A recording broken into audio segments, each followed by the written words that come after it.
Quem aí nunca ouviu, ou até mesmo já falou, na minha época era melhor. Afinal de contas, tudo hoje em dia é Nutella demais pra galera raiz que cresceu com o que parece ser o epítome da cultura pop. Mas e se eu te falar que isso tudo é coisa da sua cabeça? Meu nome é Bruno e no vídeo de hoje a gente vai falar sobre nostalgia e como ela mente pra gente. Eu não sou a pessoa mais velha da Terra, eu sei disso. Mas eu também não nasci ontem, eu já acompanhei alguns movimentos de migração ao longo dos meus 24 aninhos. Eu peguei a migração do Orkut para o Facebook, eu vi as várias idas e vindas de navegadores aleatórios surgindo até o Chrome se estabelecer de fato, e eu vi a ascensão e a queda do Arrowverse. Sem contar o nascimento do Bom Dia e Companhia, com histórias do Baú da Felicidade sendo contadas para a audiência, e é claro, a morte da TV Globinho. Sim, eu me senti mais velho que o normal listando isso tudo. Nostalgia é definida como saudades de algo, de uma forma de existência que se deixou de existir.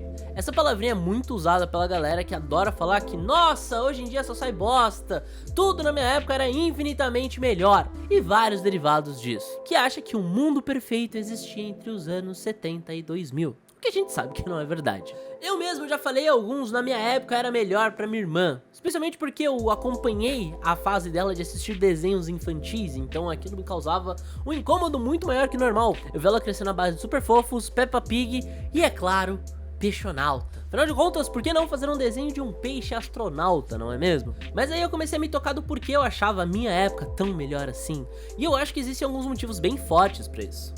Em primeiríssimo lugar, a quantidade de conteúdo que a gente tinha disponível antes versus hoje era ridiculamente menor. Falando no meu caso, quando eu era criança, quando eu estudava à tarde, eu era uma criança muito feliz. Por quê? Pela parte da manhã eu podia escolher entre SBT e Globo pra ver se eu assistia Bom Dia e Companhia ou TV Globinho, e à tarde eu ia ser feliz enquanto o SBT passava majoritariamente novela mexicana. Porém, quando eu estudava de manhã, eu queria chegar correndo em casa pra aproveitar pelo menos o último desenho do Bom Dia e Companhia.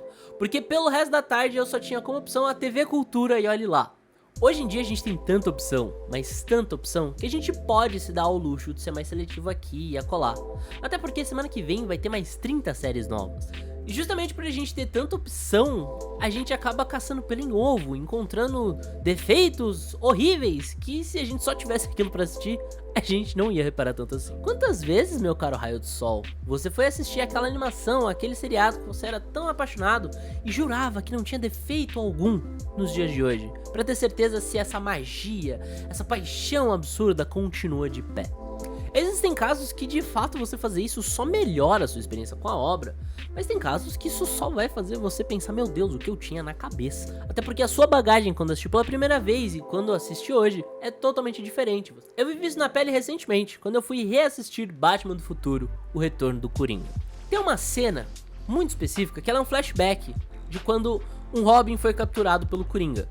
Quando eu era mais novo, eu assisti aquilo e falei, nossa, que bad, né? Olha, o Batman do Futuro voltou e segui a minha vida.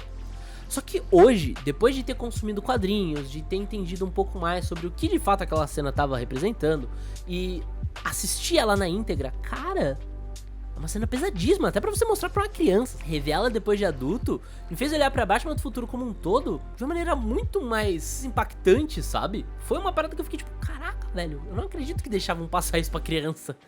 E era muito legal. Tipo, na época eu já achava legal, mas reassistir hoje fez com que a obra ganhasse, sei lá, vários pontos comigo. E eu ficar, nossa, Batman Futuro é muito mais legal do que eu me lembrava. E que nem eu tinha comentado agora há pouco, a gente tem um elemento bagagem que pesa muito, né? Porque quando você assiste pela primeira vez, você tá, sei lá, entendendo a história, personagem, qualquer coisa assim. Quando você assiste de novo, você já sabe dessas coisas, ou tem minimamente fresco na cabeça.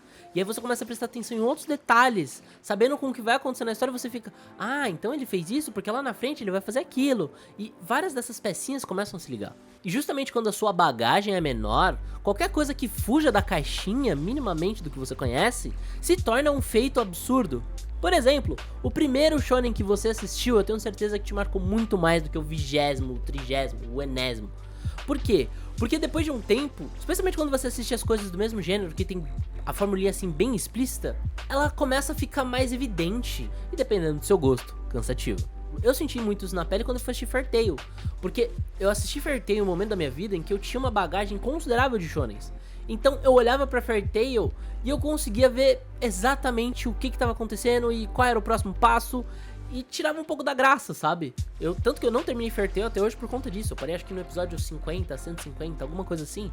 Porque eu via que ele tava num ciclo muito, muito repetitivo. E eu fiquei tipo, cara, não me prendeu, sabe? Eu não consegui ficar imerso o suficiente pra ignorar isso tudo.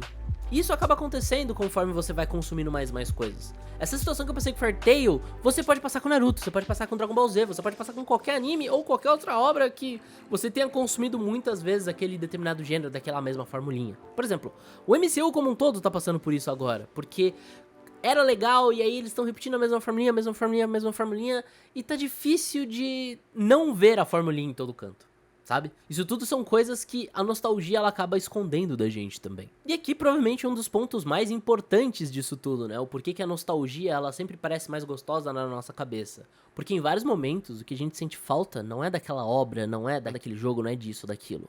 É do momento da nossa vida. Eu sinto muita falta de momentos mais simples quando a minha única preocupação era jogar. Então, por exemplo, Batman Arkham City pra mim tem um apego absurdo. Porque, cara, na época eu zerei ele um dia porque eu literalmente não tinha mais nada pra fazer da minha vida além de estudar. Então, toda vez que eu lembro de Arkham City, eu lembro, putz, mó paz, né? Não tinha que fazer nada, tinha que fazer a lição de casa aqui, colar e jogar o dia inteiro e eu não tinha conta, não tinha trabalho, não tinha preocupações de adulto.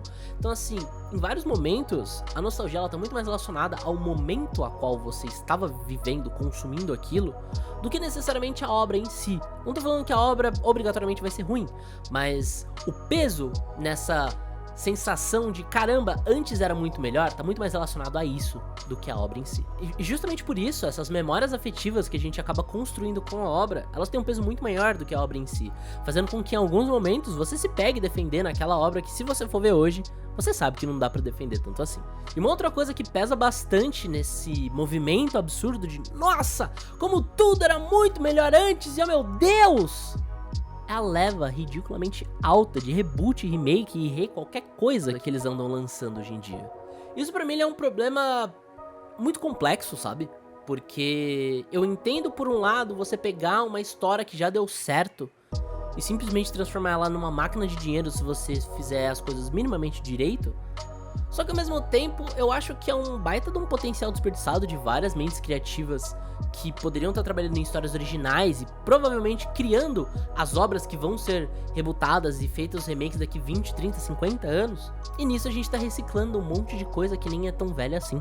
Apesar de eu entender o ponto de vista financeiro, que na maior parte das vezes essas coisas fazem sentido matematicamente falando, eu sinto que é um problema muito grande porque mostram a falta de criatividade e ousadia das mentes criativas que têm o poder hoje de contar uma história diferente. Mas isso aí é assunto para outro vídeo. Da próxima vez que alguém vier te importunar, ou você mesmo for importunar alguém, que eu tô ligado que você tem vezes que faz isso, lembra disso, nossa mente é falha e tudo na nossa cabeça é infinitamente melhor. Ou pior. Mas e você, meu caro gafanhoto, meu alecrim dourado? O que você acha disso tudo? Você tem algum caso de obra que você era extremamente nostálgico por ela e você foi reassistir e percebeu que era uma bosta, sem tamanho? Ou o contrário, aquela coisa que você falava, meu Deus, cruz credo, você foi assistir hoje em dia e falou, nossa, como eu era idiota?